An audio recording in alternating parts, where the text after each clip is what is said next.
हे बघा मित्रांनो, आज आपण तुरीचं वरण त्याच्यामध्ये पालक भाजी ही बनवणार आहे। त्यासाठी लागणारं साहित्य तयार केलेलं आहे। साहित्य बघूयात काय काय आहे ते। लसूण अद्रकची पेस्ट, कांदा, कोथिंबीर, टमाटर, कढीपत्ता, लाल मिरची, हळद आणि जिरं मोहरी। आणि हे तुरीचं वरण आणि पालकचं मिश्रण असं हलवून घेऊया। चला तर मित्रांनो, आपण आता पालकचं वरण कसं बनवूयात याची रेसिपी करू। सुरुवातीला जिरं मोहरी टाकायचं, तेल टाकायचं कढईमध्ये तेल टाकल्याच्या नंतर जिरं मोहरी टाकायचं तेलामध्ये। जिरं मोहरी तडतड होऊ द्यायचं। तडतड झाल्याच्या नंतर लसूण अद्रकची पेस्ट टाकायची आहे। लसूण अद्रकची पेस्ट थोडंसं लाल लसूण होऊ गेल्याच्या नंतर तेलामध्ये कांदा सोडायचा आहे।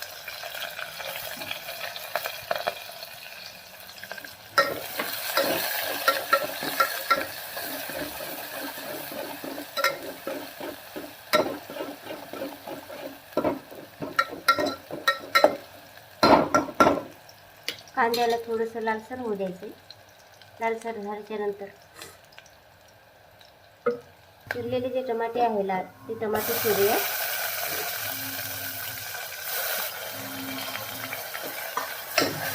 टमाटे टाकल्यामुळे भाजीला चांगली टेस्ट येते।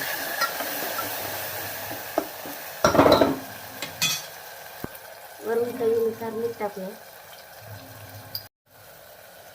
चव येण्यासाठी। व नंतर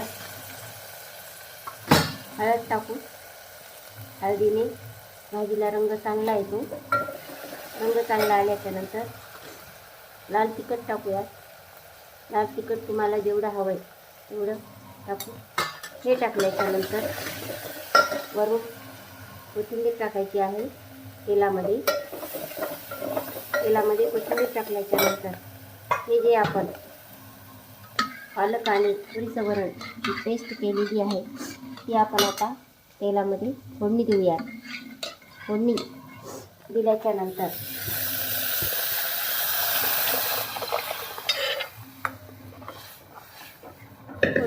नंतर याला 10 मिनिटं बंद आचेवर ठेवूया। हे बघा मित्रांनो, हे आपलं पालकचं वरण तयार झालेलं आहे। आपण ह्या वरणाला पोळी, भाकरी किंवा भातासोबत सुद्धा खाऊ शकतो। तुम्ही बनवा, आवडलं तर खा, लाईक आणि सबस्क्राईब करा।